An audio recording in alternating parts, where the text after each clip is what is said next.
మత్తయి సువార్త 16వ అధ్యాయం 13వ వచనం.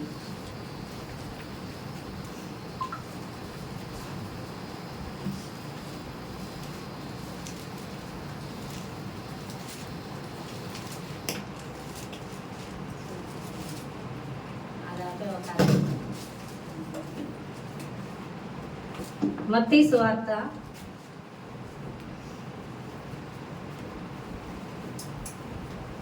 16వ అధ్యాయం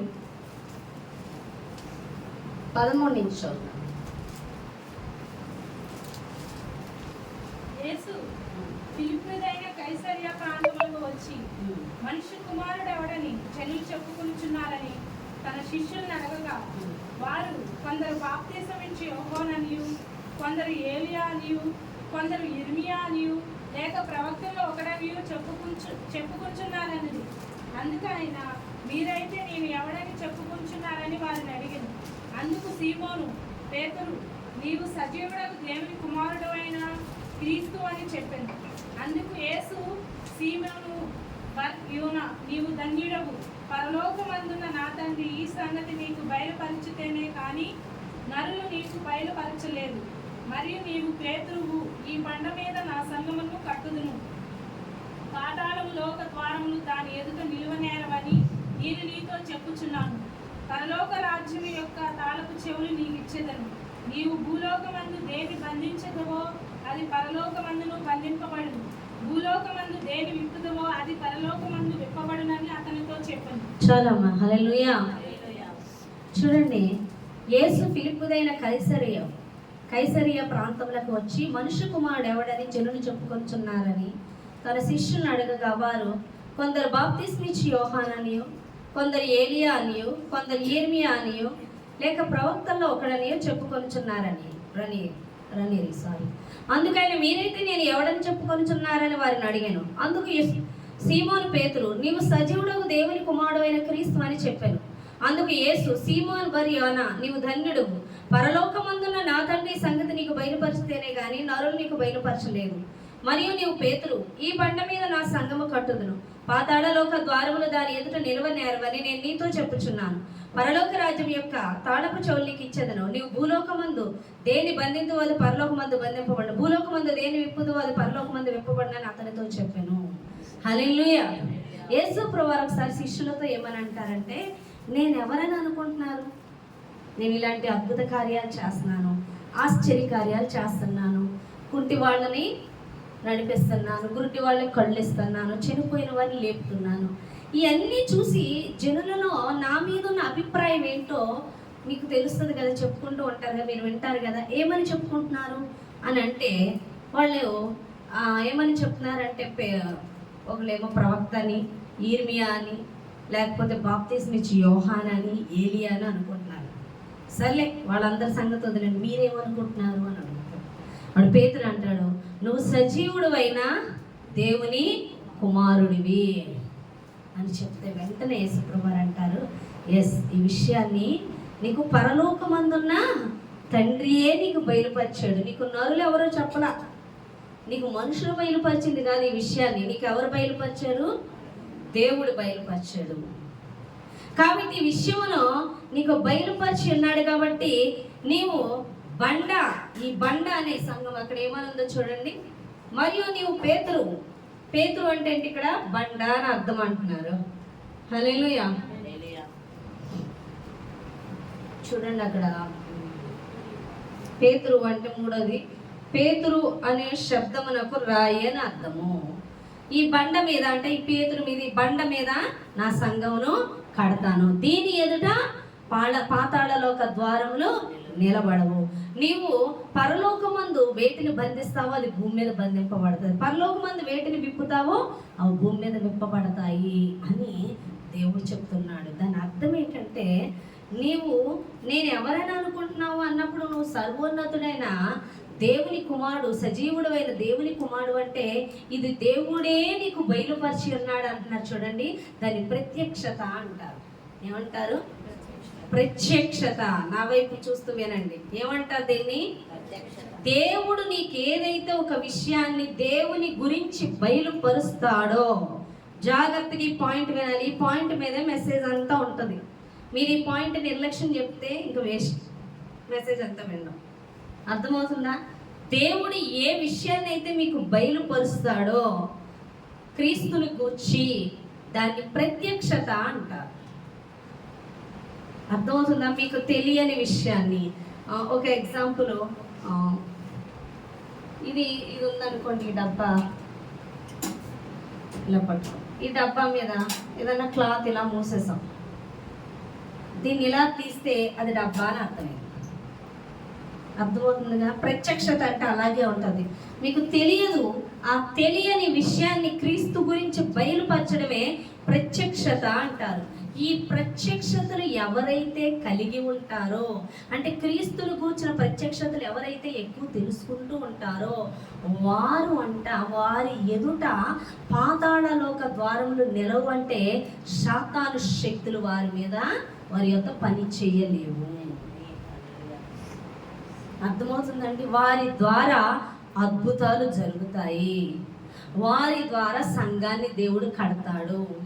వారి ద్వారా అద్భుతాలు జరుగుతాయి. వారు వేటిని బంధిస్తే అవి బంధింపబడతాయి, వేటిని విప్పితే అవి విప్పబడతాయి. ఎందుకంటే పరలోకపు తాళపు చెవులు వాడికి ఇస్తాడు దేవుడు. అంటే వాళ్ళని, అంటే పరలోకంలో నువ్వు దేన్ని విప్పుతావు, దేన్ని బంధిస్తావో అది బంధింపబడుతుందని దేవుడు చెప్తున్నాడు. హల్లెలూయా. దేన్ని బంధిస్తావో అవి బంధింపబడతాయి, వేటిని విప్పుతారు సాతాను యొక్క కట్లు అవి విప్పబడతాయి అని దేవుడు మాట్లాడుతున్నాడు. అంటే నువ్వేం కలిగి ఉండాలంటే ప్రత్యక్షతలు కలిగి ఉండాలి. దేని కూర్చిన ప్రత్యక్షత అంటే క్రీస్తును కూర్చిన ప్రత్యక్షతలు కలిగి ఉండాలి. ఈ ప్రత్యక్షతలు ఎవరు కలిగి ఉంటారో వారి ద్వారా దేవుడు సంఘాన్ని కట్టడం కానీ, అద్భుతాలు చేయడం కానీ, ఆశ్చర్య కార్యాలు జరగడం కానీ చేస్తాడన్నమాట. అర్థమవుతుందా? ఏమన్నా అర్థమైందా? ఈ ప్రత్యక్షతలు ఎవరికి వస్తాయి? ఎవరు ఈ ప్రత్యక్షతలతో నింపబడతారు అంటే, ఎవరైతే తమ బుర్ర నిండా లోక విషయములను గాక దేవుని యొక్క వాక్యముతో నింపుకుంటూ ఉంటారో వారికి ప్రత్యక్షతలు ఉంటాయి. ఎవరైతే లోక విషయాలు ఎక్కువ నింపుకుంటూ ఉంటారో వారికి దేవుని కూర్చిన జ్ఞానం ఇంత కూడా ఉంది. ఇక్కడ చెప్తున్న వాక్యమే సగం అర్థం కదా వాళ్ళకి. ఎందుకంటే వారు లోకముతో నింపేసుకొని ఉంటారు. వారు అనేక లోక సంబంధమైన విషయాలతో నింపేసుకొని ఉంటారు, సమస్యలతో నింపేసుకొని ఉంటారు, బాధలతో నింపేసుకొని ఉంటారు. ఈ లోక సంబంధమైన జీవన విధానం మీద దృష్టిని ఆ యొక్క విషయాలతో నింపేసుకొని ఉంటారు. ఎవరైతే ఈ లోక విషయాలతో ఎక్కువ నింపుకొని ఉంటారో వాళ్ళకి ఎటువంటి ప్రత్యక్షత ఉండదు అని దేవుడు మాట్లాడుతున్నాడు. దాన్ని చాలాసార్లు శరీరానుసారమైన మనస్సు, ఆత్మానుసారమైన మనస్సు అని కూడా దేవుడు మాట్లాడారు. హల్లెలూయా. అర్థమవుతుందా? ఉదయం లెగిసిన కాచి నీ ఆలోచన ఏంటి చెప్పు. నీ హృదయం నిండా నీ ఆలోచనలు ఏమి నింపబడి ఉన్నాయి? నువ్వు ఏ ఫీల్డ్లో ఉన్నావు దాంతో నింపబడి ఉంటావు. అవునా కాదా? ఇప్పుడు మనం అనేక ఆలోచనలు కలిగి మనం పని చేసుకోవచ్చు, తినచ్చు, తింటూ కూడా నువ్వు తిన్నావా లేదా మర్చిపోయేంతగా కూడా ఆలోచనతో నింపబడి ఉండొచ్చు. కానీ అదే ఆలోచన, అవే విషయాలు దేవుని విషయాలతో నింపబడాలి. కానీ దేవుని విషయాలతో నింపబడరు. ఇంటి సంగతులతోనూ, పనితోనూ, డబ్బులతోనూ, సమస్యలతోనూ, మనుషులతోనూ, మనల్ని ఎవరన్నా ఏదైనా మాట అంటే ఆ మాటలతోనూ, అర్థమవుతుందా? కుటుంబ సమస్యలతోనూ, చుట్టూ ఉన్న వారి విషయాలతోనూ ఏదో ఒక విషయం నీ మైండ్లో పెట్టడమే సాతాను పని. అర్థమవుతుందా? చాలా మంది దేవుని సన్నిధికి వస్తారు, వాక్యం చదువుతున్నారా, ప్రార్థన చేస్తున్నారు, చాలా సమస్యలు ఉన్నాయండి, అవన్నీ తీరిపోతే అప్పుడు నేను వాక్యంలో బాగా గడుపుతాను, ప్రార్థనలో బాగా గడుపుతాను, పరిచర్యనే చేస్తాను. ఇప్పుడు నాకు కుదరట్లేదు. నీ అంత పిచ్చోళ్ళు ఇంకెవరో ఉండరు. అసలు శాతాన్ని సమస్యలను తీసుకొచ్చేదే నువ్వు దేవుని వైపు తిరగకుండా ఉండాలి. నువ్వు దేవుని విషయాలతో నీ బుర్ర నింపబడకూడదని, ఈ లోక విషయాలతో, ఈ లోక సమస్యలతో నింపబడాలని నువ్వు ఎంత ఖాళీ చేసుకుందాం అనుకుంటే, ఎంత టైం తీసుకుందాం అంటే దేవుని కోసం అన్ని రెట్టింపు సమస్యలతో, ఆలోచనలతో నీ తల నింపుతూనే ఉంటుంది. ఇటువంటి వారు దేవుని సేవకు కానీ దేవుని స్వరాన్ని వినడానికి కానీ పనికి రారు. అర్థమవుతుందా? ఒక్కొక్కరికి ఒక వ్యక్తుల గురించే తలంపులు ఎక్కువ ఉంటాయి, ఒక్కొక్కరికి డబ్బుల గురించే తలంపులు ఉంటాయి, ఒక్కొక్కరికి సమస్యల గురించే తలంపులు ఉంటాయి. అదొక విగ్రహం కింద నీ యొక్క హృదయంలో శాతాన్ని నిలిపేస్తూ ఉంది. అవునా కదా? మళ్ళీ అనుకుంటావు, ప్రభువా ఈ సమస్య తొలగించి, ఈ సమస్య తొలగించి, ఇదిగో నన్ను డిస్టర్బ్ చేస్తున్న మనుషుల్ని మార్చేయి, ఆ మనుషుల్ని మార్చేయి, వాళ్ళను మార్చేయి, వీళ్ళని మార్చేయి. కాదు, నువ్వు మారాలి. వాళ్ళని వీళ్ళని మార్చమంటే మారరు. ఇంకా అధికమవుతుంది ఆ సమస్య, ఇంకా వాళ్ళు వెర్రెవిగిపోతున్న చేష్టలు, ఇంకా నేను బంధిస్తున్న చేష్టలు కనబడతాయి వాళ్ళలో. మారరు వాళ్ళు. మారవలసింది నీవు అని దేవుడు మాట్లాడుతున్నాడు. నువ్వు సమస్య వైపు మానివేసి నువ్వు దేవుని సంగతులతో నింపుకుంటూ ఉంటే సమస్య నీ యొద్ద నుంచి తొలగడం అప్పుడు మొదలవుతుంది. నువ్వు దేవుని సంగతులు కాక ఏ సమస్య గురించి మాట్లాడుతుంటావో అది మరింత అధికమవుతుందని దేవుడు మాట్లాడుతున్నాడు.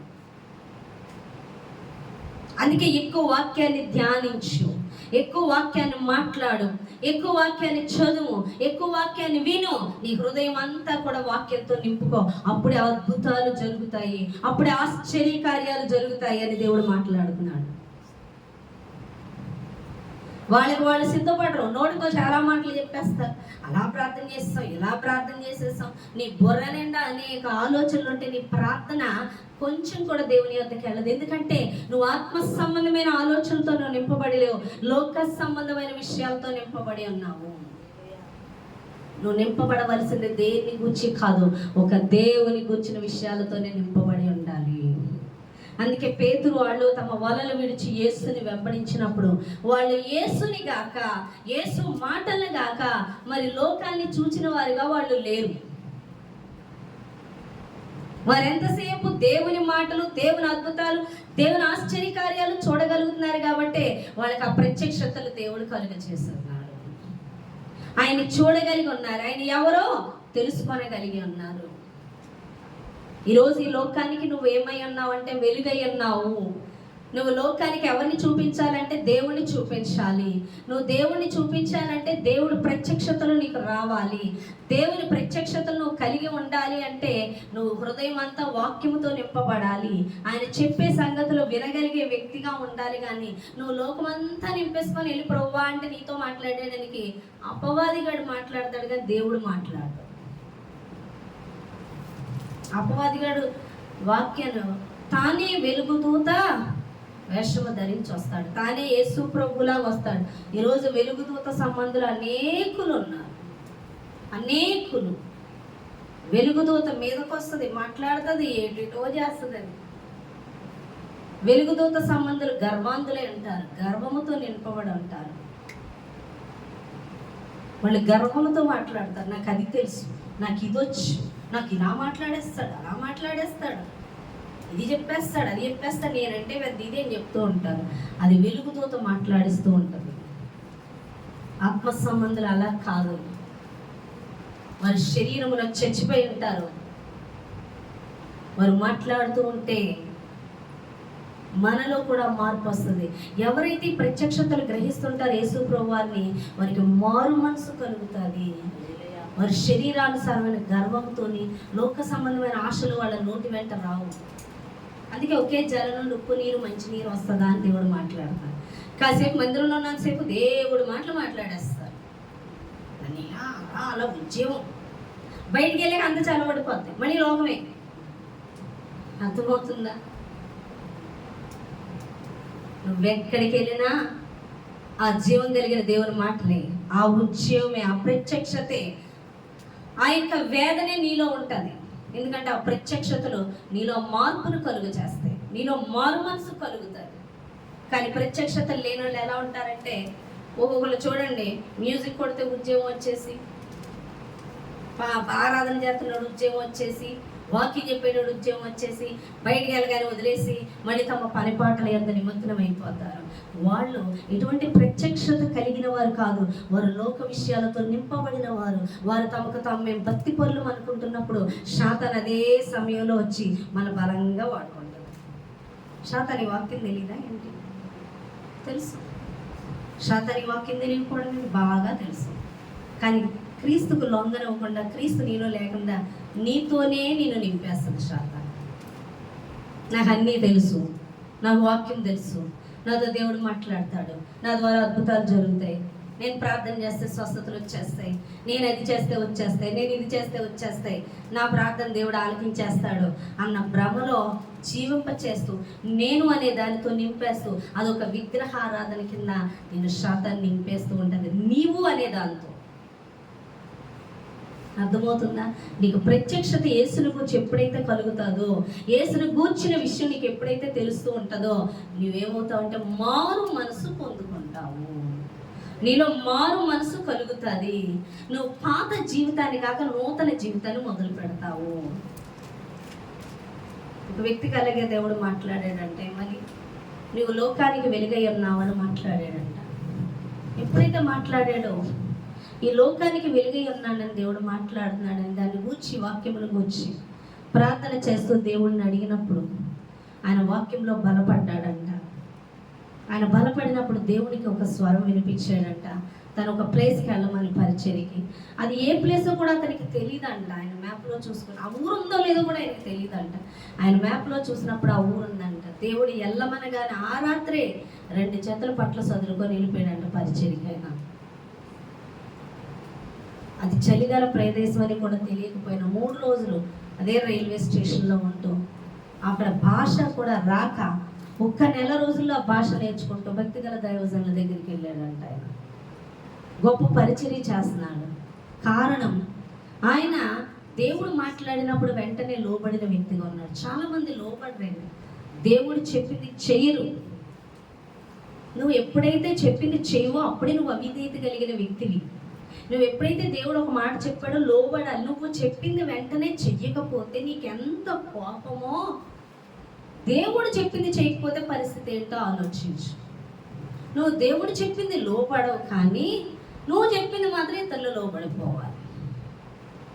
ఒక మనిషిగా నీకే అంత ఏమీ చేత కాదు, ఏమీ చేయను, ఒట్టి ఊపిరి వంటి వ్యక్తి మీద మనకే అంత కోపం ఉంటే మరి దేవుడు నీకు అప్పచెప్పిన విషయంలో నువ్వు ఎంతవరకు లోబడుతున్నావు ఆలోచించు. ఒకసారి నీతో మాట్లాడి ఒక పని అప్పగించాడా, ఒక ప్రత్యక్షత ఇచ్చాడా, నువ్వు దానికి లోబడకపోతే ఎన్నటికీ ఇంకో ప్రత్యక్షత అనేది నీకు కలగదు. అక్కడే ఆగిపోతాడు ఆయన. నువ్వు వెళ్ళిపోతుంటావేమో భ్రమతో, ఆయన కదలడు. ఈ ప్రత్యక్షతలు లేనోళ్ళు, దేవుని గ్రహించని వాళ్ళు మారు మనసు లేనోళ్ళు అయిపోతారు. ఈ మారు మనసు లేని వాళ్ళు నిత్య రాజ్యానికి వారసత్వం పొందుకోరు. అందుకే యేసుప్రభువు వారి పేతురుని వెంటనే అంటున్నాడు. ఏమనంటే, ఈ ప్రత్యక్షత నీకు, ఈ గ్రహింపు నీకు ఎక్కడి నుంచి వచ్చింది? తండ్రే నీకు బయలుపరిచాడు. కాబట్టి నీ మీద సంఘము కట్టబడుతుంది. ఈ సంఘం ఎదుట శాతాను నిలబడలేదు. నువ్వు ఏది బంధిస్తే అది పరలోకమందు బంధింపబడుతుంది. పరలోకం నుండి కార్యము జరిగిపోతుంది నువ్వు ప్రార్థన చేస్తే. ఎవరికి? ప్రత్యక్షతలు కలిగిన. ఏం ప్రత్యక్షత? దేవుని గూర్చిన ప్రత్యక్షత. నువ్వు చర్చికి వస్తున్నావు, చర్చికి వచ్చి ఇక్కడికి ఎంతో మంది వచ్చి వాక్యం వినకుండా ఎక్కడో మైండ్ పెట్టేవాళ్ళు 3 మంది ఉంటారు. ఇక్కడ వచ్చి కూడా అనేక విషయాల గురించి ఆలోచించేవాళ్ళు 3 మంది ఉంటారు. దేవుని గురించి కాదు, లోక విషయాలతోనే నింపబడి ఇక్కడే నేను శాతాన్ని బంధించగలను. నేను శాతానంటే ఏదో మీదకి వచ్చేక్కర్లేదు. లోక విషయాలన్నిటితో అనేకమైన విషయాల గురించి నువ్వు ఆలోచిస్తున్నావా? నువ్వు ఆల్రెడీ బంధింపబడి ఉన్నావు. నువ్వు దేని గురించి ఆలోచిస్తున్నావో దాంతో బంధింపబడ. దాని నుంచి బయటకు వచ్చావా? ఇంకో ఆలోచన కలుగు చేస్తా. దాని నుంచి బయటకు వచ్చావా? నువ్వు బైబిల్ ముందెట్టుకునే శాతాన్ని చేత బంధింపబడచ్చు. నువ్వు ప్రార్థన చేస్తూనే శాతాన్ని చేత బంధింపబడి ఉండొచ్చు. నువ్వు పరిచర్య చేస్తూనే కూడా బంధింపబడి ఉండొచ్చు. అందుకే మొదట నువ్వు బంధించవలసింది నువ్వు దేని చేత బంధింపబడ్డావో దాన్ని బంధించి నీ హృదయము నుండి వాక్యముతో దేవుని యొక్క వాక్యం వినడము, చదవడము, ఆరాధించడము, ప్రార్థించడం ద్వారా నీ ఆలోచనలు పక్కన పెట్టి దేవుని ఆ వాక్యంతో సమృద్ధిగా నింపుకుంటున్నప్పుడు దేవుని యొక్క ప్రత్యక్షత నీకు బయలుపరుస్తాడు. ఏంటి ఆ ప్రత్యక్షతలు అంటే, నీవు క్రీస్తు ఎవరో నువ్వు తెలుసుకునే ప్రత్యక్షత కలిగి ఉంటావు. క్రీస్తులో నీవు ఎవరో ప్రత్యక్షత కలిగి ఉంటావు. క్రీస్తు ఎన్ని నిమిత్తము నిన్ను పిలిచినాడో ఆ ప్రత్యక్షత నువ్వు తెలుసుకుంటావు. ఎవరైతే ఆ ప్రత్యక్షత తెలుసుకుంటారో వారు వెళుతున్న మార్గము దేవుడు చెప్పిన మార్గమే ఉంటది కాబట్టి ఆ ప్రత్యక్షతతో వాళ్ళు కదులుతారు. కొంతమందికి ఈ ప్రత్యక్షతలు ఏముండవు. చర్చికి వచ్చాం, మేము బాప్తిసం తీసుకున్నాం, మేము పరలోక రాజ్యం వెళ్ళిపోతాం. ఎవరు చెప్పారు నీకు పరలోక రాజ్యం వెళ్ళిపోతావని? నువ్వు చర్చికి వచ్చాం కాబట్టి దీవెనలు వచ్చేస్తాయి. మనం బాప్తిసం తీసేసుకున్నాం కాబట్టి క్రైస్తవులం, పరలోక రాజ్యం. ఇది మతం అంటారంట. దాన్ని ఏమంటారు? మతం. బాప్తిసం తీసుకున్నాం, చర్చికి వచ్చేసాం, పరలోక రాజ్యం వెళ్ళిపోతాం. ఇది మతం కాదు, మార్గము. మతంతో నువ్వు ఎక్కడికి వెళ్ళలేవు. అలాంటి అలవాటు భక్తితో నువ్వు వెళ్ళలేవు. నువ్వు చర్చికి వస్తున్నావా, క్రీస్తు ప్రత్యక్షత నీకు కలిగి ఉండాలి. ఆయన నీతో మాట్లాడాలి. నేను ఎందుకు పిలిచాడో, నేను ఎందుకు ఇక్కడికి నడిపించాడో మాట్లాడాలి. అది నువ్వు ఎరిగినప్పుడు నిన్నేం చేయమన్నారో దేవుడు చెప్తాడు, చెయ్యాలో. వెంటనే నువ్వు చేయడం మొదలెట్టినప్పుడు దేవుడు కదలడం మొదలు పెడతాడు. అప్పుడు నీ పక్షాన అద్భుతాలు, ఆశ్చర్యాలు జరగడం మొదలు పెడతాయి. దేవుడు అంటాడు, అనేకులు ఇరుకునందు ప్రవేశించడానికి పరలోక రాజ్యం ఏ మార్గం? ఇరుకు మార్గం. అనేక మంది ప్రవేశింపజూస్తారు కానీ ప్రవేశించలేదు. రోజు ఎంతో మందిని చూస్తున్నాను సంఘానికి వచ్చేవాళ్ళు. నామకార్థ క్రైస్తవులు ఎలా ఉన్నారు? అలా ప్రార్థన చేసామా, ఇంటికి వెళ్ళామా, ఇంటి పని చూసుకున్నామా, దాంతో నింపబడిపోయామా? అంటే నువ్వు ఎవరితో బంధింపబడి ఉన్నావు? అపవాదితో. నువ్వే అపవాదితో బంధింపబడి ఉన్నప్పుడు నువ్వెవరిని విడిపిస్తావు? నువ్వే అనేక విషయాలతో నింపబడి ఉన్నప్పుడు నింపుతాది శాతాను. నీ ముందు సమస్యలు పెడుతుంది అంతే. నువ్వు దేవుని వైపు చూడకుండా, నువ్వు దేవుని తట్టు తిరగకుండా, ప్రతిదీ సమస్య పెట్టినప్పుడు నువ్వు ఆ సమస్యతో బంధింపబడకూడదు. ప్రతి సమస్యను దాటుకొని నువ్వు క్రీస్తుతో నింపబడ ఉండాలి హృదయం అని దేవుడు మాట్లాడు. ఎవరైతే క్రీస్తుతో నింపబడరో, చర్చికి వచ్చి కూడా వాక్యం వినకుండా, విన్నది పాటించకుండా, వాక్యం చదవకుండా ఎవరైతే ఉంటారో వారిని లోక విషయాలతో ఎక్కువ శాతం నింపేస్తుందండి. వారి సమస్యలతో కానీ, చుట్టూ ఉన్న సమస్యలతో కానీ, లోక విషయాలతో కానీ, ఏదో ఒకటి దేవుడిది కాక దేనితో నింపలేదు లోక విషయం. అలా నింపిన వారంట దేవుని సాక్షిగా నిలబడలేరు. దేవుని సాక్షిగా నిలబడలేరు. ఏ ఒక్క ఆత్మని మందిరానికి నడిపించలేరు. సరికదా, అనేక ఆత్మలను మందిరానికి రాకుండా చెడగొట్టే వారిగా ఉంటారంట. అంతేకాదు, దేవుని రాజ్యానికి విరోధంగా పనిచేస్తారు. నేను చెప్పానుగా, శత్రువు ఎక్కడో కాడు, అన్యుడు కాదు శత్రువు, ఒక క్రైస్తవుడే. ఆత్మ సంబంధులకి ఆత్మ సంబంధి కానివాడే శత్రువు. ఎవడు అంటే తన హృదయము నిండా వాక్యంతో నింపుకున్నవాడు, దేవుడిని గూర్చి ఎరిగినవాడు, దేవుని గూర్చిన వాక్యం చెప్తున్నప్పుడు వెంటనే అర్థం చేసుకుంటాడు. దేవుని గూర్చి ఎరగని వాడు, లోక విషయాలతో నింపుకున్నవాడు విరోధంగా మాట్లాడతాడు. ఏది దేవుడు చెప్తున్నాడో అది విననివాడిగా ఉన్నాడు కాబట్టి వ్యతిరేకమైన మాటలు మాట్లాడుతూ ఉంటారు.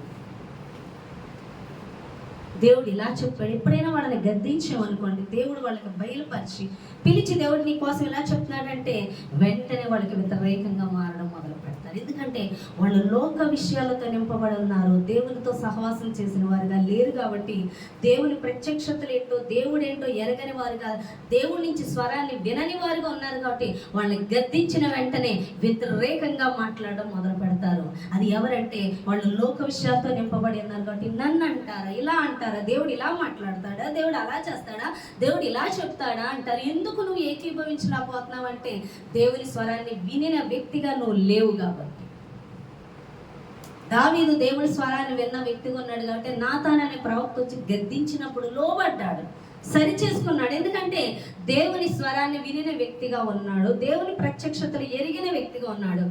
ఎరగని వ్యక్తులు తిరగబడేవారుగా ఉన్నారు. సౌలును చూస్తే హల్లెలూయా, అర్థమవుతుందా?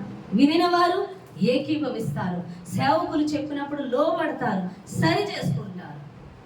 కానీ ఎవరైతే లోక విషయాలతో నింపబడి ఉంటారో వారే సేవకులకు కానీ సంఘానికి కానీ శత్రువులుగా మారుతారు, వ్యతిరేకంగా మారుతారు.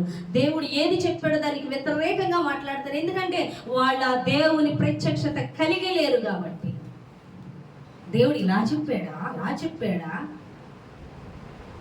మరి పరిశుద్ధాత్మ దేవుడు మత్తయి, మార్కు, లూకా, యోహాను ఒకలాగే చెప్పుకొని వచ్చాడు. పరిశుద్ధాత్మ దేవుడు నాతో చెప్పిన పరిశుద్ధాత్ముడు నీతో కూడా చెప్తాడు. నువ్వు దేవుని సంగతులతో నింపబడితే. వాక్యం అలా చెప్తారా? దేవుడు అలా మాట్లాడతాడా?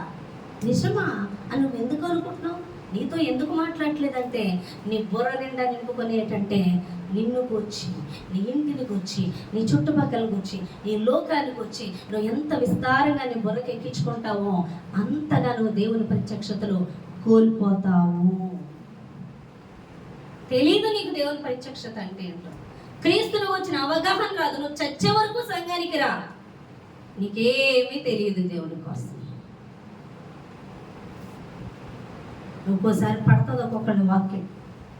అదే చెప్తున్నారు, అతను అనేక విషయాలతో నింపబడి ఉండేవాడు. ఒక వాక్యం పట్టింది. ఏంటి? ఒక్క వాక్యము. అంటే ఎన్నో వాక్యాలు విన్నాడు కానీ ఏమీ పట్టలే. ఒకటే, నువ్వు లోకానికి వెలుగై ఉన్నావు అన్న మాట పట్టుకున్నాడు. ఆ ప్రత్యక్షత వచ్చింది అతనికి. ఈరోజు ఇన్నాళ్ళు చర్చకొస్తున్నా, నీకు ఏ ప్రత్యక్షత వచ్చింది? ఆ ప్రత్యక్షత ఈరోజు ప్రపంచానికి ఆయన వాక్యం వెళ్ళే విధంగా దేవుడు వాడుకున్నాడు. ఎందుకంటే ఇక తన దృష్టి అంతా దేవుని మీద నిలిపాడు. దేవుని మీద నిలిపి దేవుని సంగతులతో నింపబడిన నిన్ను దీపస్తంభం మీద నిలబెడతాడు కానీ కొంచెం కింద పెట్టాడు, నిన్ను మరుగు చేయడు. దీపస్తంభం మీద నిలబెడతాడు. నువ్వు దేవుని విషయాలతో నింపుకున్నప్పుడు నిన్ను ఉన్నతంగానే నిలబడతాడు కానీ దేవుడు నువ్వు మరుగైపోవు. నువ్వెంతగా సమస్యల గురించి ఆలోచించు, నువ్వంతగా సమస్యలతో కూరుకుపోతావు. ఇంకా నిన్ను ఊబిలోకి దించేస్తుంది. నీకున్న సమస్యల నుంచి నువ్వు విజయం పొందుకోవాలా, దేవుని ప్రత్యక్షతను నువ్వు ఎరగాల, దేవుని చేతిలో బలమైన సాధనంగా వాడబడాలా, ఒక్కటే నువ్వు చేయవలసింది. నువ్వు నీ హృదయము నిండా, నీ బుర్ర నిండా నింపుకోవలసింది దేవుని వాక్యం. అందుకే ప్రయాసపడి భారం మోసుకొనిచున్న సమస్త జనులారా నా యొద్దకు రండి, మీ చింత యావత్తు నా మీద వేసేనంటే మనం అంతా చింతతో నింపుకొని తీసే ఎప్పటికీ శాతాన్ని పెట్టేదే అందుకు. అందుకే చూడండి, సేవలో వాడబడుతున్నప్పుడు వాక్యంలో ఎదుగుతున్నాడు, సమస్య మీద సమస్య తీసుకొస్తుంది. నాకు ఎందుకు తీసుకొస్తుంది ఈ సమస్యలు అంటే కారణం నీ హృదయాన్ని ఈ విషయంతో నింపేయాలి, నా సమస్యలతో నింపేయాలి, నా ప్రాబ్లంతో నింపేయాలని. కానీ నింపుకోకూడదు. అది ఎన్ని తెచ్చినా నువ్వు వాక్యంతో నింపబడుతుంటే ఆ సమస్య ఈజీగా కొట్టుకుపోద్ది. అందుకే దేవుడు అంటే లోకంలో మీకు శ్రమ కలుగును, ఆయనను ధైర్యం తెచ్చుకొని లోకాన్ని జయించి ఉన్నాను అని దేవుడు మాట్లాడుతున్నాడు. హల్లెలూయా. జయించిన వాడు మనతో ఉన్నాడు. వాడు నువ్వు నింపుకోవాల్సింది. నువ్వు పాట ఉండేది, నేను పాడుకునేదాన్ని ఎక్కువ దేవుని సా. నా తలంపంతా నీవే యేసయ్యా, నీ కోరేదంతా నీ తోడే కదయ్యా, ఉప్పొంగుతుంది నాలో నీ ప్రేమ, నీ సేవయే నా భాగ్యం యేసయ్యా, నా తలంపంతా నీవే యేసయ్యా. నిజంగా మన తలంపులు యేసయ్యనా? అస్సలు కాదు, అస్సలు కాదు. నీ బుర్ర అనేక విషయాలతో తిరుగుతుంది. నాకు దేవుడు తోడుగా ఉన్నాడు, నాతో దేవుడు మాట్లాడుతున్నాడు. ఏమని మాట్లాడుతున్నాడమ్మా నీతో? ఉదయం నుంచి రాత్రి వరకు వాక్యం ఉండదు నీ మనసులో. ఉదయం నుంచి రాత్రి వరకు ఇంటి గురించి వాటి గురించి వీటి గురించి పెట్టుకొని ఈ సమస్య ఏంటయ్యా అంటే మాట్లాడేస్తాడు. నింపుకున్నావా ఆయన వాక్యంతో నీ హృదయం? ధ్యానిస్తున్నావా చెప్పిన మాటలు? గడుపుతున్నావా? ఆ చెప్పిన మాటల గురించి ఆలోచన చేస్తున్నావా? సమయం అస్సలు నువ్వు పని చేస్తూ ఆలోచించవచ్చు, నువ్వు తింటూ ఆలోచించవచ్చు. దేవుని కోసం నువ్వు ఆలోచిస్తున్నావు, నీకు ప్రత్యక్షతలు ఇస్తాడు దేవుడు.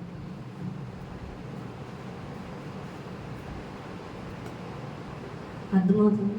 నువ్వు ఆలోచిస్తున్నప్పుడు దేవుని వాక్యం గురించి వాక్యంతో నింపుకుంటున్నప్పుడు నీకు ప్రత్యక్షతలు దేవుడు బహుగా ఇస్తాడు. ప్రత్యక్షతలు ఇచ్చినప్పుడే నీకు మారు మనసు వస్తుంది.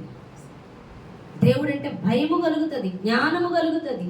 అప్పుడే అద్భుతాలు మొదలవుతాయి. అప్పుడే భూమిని తలక్రిందులు చేయవారు ఇక్కడ ఉన్నారా అన్నంత రీతిగా దేవుని చేతిలో పాల్పడతాం.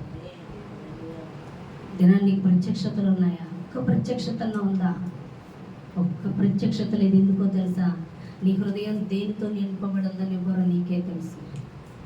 దేవునితోనా, సమస్యలతోనా, ఇంటి సమస్యలతోనా, అప్పులతోనా, ఆర్థిక ఇబ్బందులతోనా, మనుషులతోనా? చాలామంది అంటారు మాకు చాలా సమస్యలు ఉన్నాయి. నీకు సమస్యలు లేవు. ఎందుకు లేవండి? మీకంటే ఎక్కువ మాకే ఉంటాయి. అసలు వాక్యం గురించి ఆలోచించనివ్వకుండా ఇన్ని సమస్యలు తీసుకొస్తే, వాక్యం గురించి ఆలోచించే వాళ్ళకి ఇంకెన్ని తీసుకొస్తే బయటికి లాగడానికి? మమ్మల్ని విడిపించిన దేవుడు మిమ్మల్ని విడిపించడా? మీరు ఆ ప్రత్యక్షతలకు అడుగు పెట్టకపోతే మారు మనసు అనుభవం ఉండదు, మారిన జీవితం ఉండదు, ప్రత్యక్షతలు ఉండవు, అద్భుతాలు ఉండవు, ఆశ్చర్యకార్యాలు ఉండవు, పరిచర్య ఉండదు. ఎందుకొరకు నిన్ను పిలుచుకున్నాడు ఆ ప్రత్యక్షత ఉండదు, ఆ పిలుపులో నడిపింపు ఉండదు. ఆ పిలుపు నువ్వు చేయకపోతే దేవుని చిత్తం ఇచ్చే రాజ్యం ఉండదు. చాలామంది వస్తారు చర్చికి, కోట్ల మంది వస్తున్నారు యేసు ప్రభువుని నమ్ముకొని. అందరూ వెళ్తారా పరలోక రాజ్యం? ఇరుకు మార్గాన ప్రవేశించేవారే. కాబట్టి నేను క్రైస్తవున్నా నువ్వు చెప్పుకుంటున్నావు, నేను చర్చికి వెళ్తున్నానా నువ్వు చెప్పుకుంటున్నావు. దేవుడు జీవ గ్రంథంలో నీ పేరు నమోదు చేశాడా? ఇప్పటికి పని అప్పగించాను, ఈ ప్రత్యక్షత బిడ్డ నేను ఎందు నిమిత్తం ఇక్కడికి పిలిపించానో ఆ ప్రత్యక్షత తను తెలుసుకుంది, ఆ పని నిమిత్తం కదులుతుంది. ఇదిగో తనకు ముందుగా పంపడానికి ఇదిగో నేను కదిలి వెళ్తున్నాను అన్నది ఉందా నీ జీవితంలో? ఎప్పుడైతే దేవుని తలంపులతో నింపబడిపోతారో వారితో దేవుని దూతలు ఉంటాయండి, దేవదూతలు ఉంటారు. వారి మార్గాలన్నీ సరళపరుస్తాయి. ఇదిగో నీకు ముందుగా నా దూతను పంపిస్తున్నానని దేవుడు మాట్లాడుతున్నాడు. ఎవరైతే లోక విషయాలతో నింపబడిపోయి ఉంటారో వాళ్ళతో దెయ్యాలు ఉంటాయి, ఎక్కువ దెయ్యాలు ఆవరించేస్తూ ఉంటాయి. ఎందుకంటే వాళ్ళు ఎంతగా లోకం గురించి ఆలోచిస్తారో, లోకం గురించి ఆలోచింపచేసేది దురాత్మ. నువ్వెంత ఎక్కువ ఆలోచిస్తుంటే అంత దురాత్మలతో నింపబడి ఉంటాయి. ఈవెన్ నీ పిల్లల కోసం, నీ భర్త కోసం, నీ భార్య కోసం, నీ తల్లిదండ్రులు, నీ కోసం కూడా ఆలోచించకూడదు, దేవుని కోసం ఆలోచించాలి. అంత విశ్వాసంలో నువ్వు ఉన్నట్టు, అంతగా దేవుడికి నువ్వు అప్పగించుకున్నాడు. నువ్వు అప్పగించుకుంటే వాళ్ళని వాళ్ళు ఊహించిన దానికన్నా ఉన్నత స్థానంలోకి దేవుడు తీసుకెళ్ళగలడు. వారిని కానీ, వారి కుటుంబాన్ని కానీ, వారి పిల్లలు, నీ పిల్లల గురించి నువ్వు ఎక్కువ ఆలోచిస్తున్నావా? నువ్వు కనుక దినాన్ని ఏడుస్తావు. నేను దేవుని కోసం ఆలోచించక వీరి కోసం ఆలోచించిన జీవితాన్ని వృధా చేసుకున్నా, ఇది నన్ను వారే నన్ను గాయపరిచారన్న మాట చెప్పే రోజు వస్తుంది. ఎవరి కోసం నువ్వు ఆలోచిస్తున్నావో, ఎవరి కోసం నువ్వు దేవుని కన్నా ఎక్కువ ప్రయాసపడుతున్నావో వారి ద్వారా నువ్వు బాధింపబడతావు ఖచ్చితంగా. అది నువ్వు దేవుని కోసం నిలబడు. ఎవరు నువ్వు ప్రేమిస్తున్నా వారి జీవితాలు బాగుపడాలనుకుంటున్న వాళ్ళని దేవుని చేతులకు అప్పగించు. అప్పుడు వారి జీవితాలు బాగుపడతాయి. నీ చేతుల్లోకి తీసుకుంటున్నావా? నువ్వే చెప్తా ఏదో ఒక రోజు తప్పు చేస్తా, వీరి గురించి ఆలోచించి వీరి గురించి బాధపడే కన్నా ఆనాడే దేవుని పట్టుకుంటే ఈనాడు నాకు ఈ స్థితి వచ్చేది కాదని బాధపడతావు. నువ్వు చేయవలసిన సమయంలో, దేవుడు చెప్పిన సమయంలో నువ్వు చేయకపోతే, నువ్వు కాకపోతే ఇంకొకరికి అప్పు చెప్పేస్తాడు ఆ పని. కానీ దేవుడు అప్పగించేసాడా? చూడండి, ఇప్పుడు ఇంట్లో నేను ఉంటున్నాను, ఇల్లు ఎలా ఉంటుంది? నీట్గా ఉంటుంది, అవునా కదా? నేను ఉన్నంతసేపు శుభ్రంగా ఉంచుకుంటాను. నేను లేకపోతే, ఎవరు రాకపోతే ఇదేమైపోతుంది? బూజులు పట్టేస్తుంది, విష జంతువులు, విష సర్పాలు, అవునా కదా? ఏ ఉంటాయి అన్నీ వచ్చేస్తాయి ఇందులోకి. అలాగే దేవుడి పని, దేవునికి లోబడి దేవుని ప్రత్యక్షతలు కలిగి నువ్వు నడుస్తున్నప్పుడు నీతో ఆయన ఉంటాడు. ఆయన లేకపోతే ఇక ఎవడు ప్రవేశిస్తాడు? అపవాదిగాడు ప్రవేశిస్తాడు. అది పనికి రాని చీటి కింద మార్చబడతాడు. వాటి దినాన్ని దేవుడు చెప్తున్నాడు, ప్రత్యక్షత కలిగి ఉన్నావా? ఆయన ప్రత్యక్షతను కలిగి ఉండు. పేతురు ప్రత్యక్షత ఎప్పుడైతే కలిగి ఉన్నాడో సంఘం కట్టబడుతుంది అన్నాడు. నీ ఎదుట పాతాళలోక ద్వారములు నిలబడమన్నావు. పరలోక రాజ్యంలో నువ్వు వేటిని బంధిస్తావు, పరలోక మంది బంధింపు. భూలోకలు వేటిని బంధిస్తావు, పరలోక మంది బంధింపబడతావు. భూలోకల వేటిని విప్పుతావు, పరలోక మంది విప్పబడతావు. దాన్ని వెంటనే ప్రత్యక్షత చెప్పినట్టునే చెప్పేశాడు. మరి నీకు ఆ ప్రత్యక్షతలు ఉన్నాయా? క్రీస్తును గురించిన గ్రహింపు ఉందా? క్రీస్తులో నువ్వు ఏమై ఉన్నావో గ్రహింపు ఉందా? క్రీస్తు ఎందుకొరకు నిన్ను పిలుచుకున్నాడో ప్రత్యక్షత నీకుందా?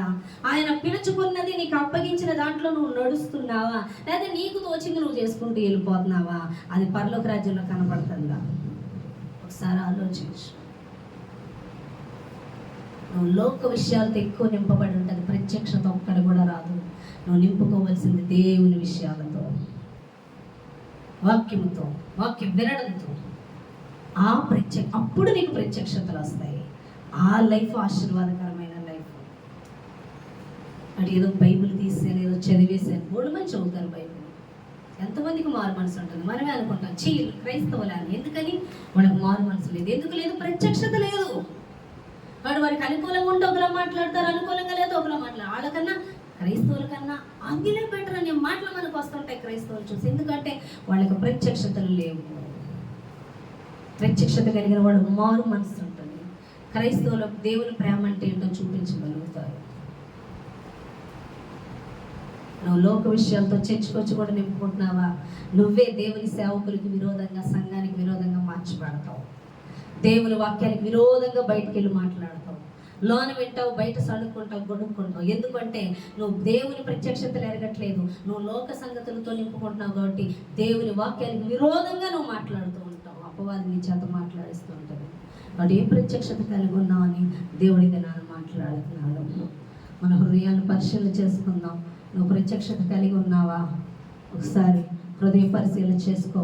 ఎప్పుడైతే నువ్వు ప్రత్యక్షత కలిగి ఉంటావు, అప్పుడే దేవుని చేతిలో వాడబడతావు అని దేవుడు మాట్లాడుతున్నాడు. ఈ చిన్న మాటలు దేవుడు దీవించి ఆశీర్వదించిన గాక. నేను వాక్యం మీద ప్రార్థన చేద్దామండి.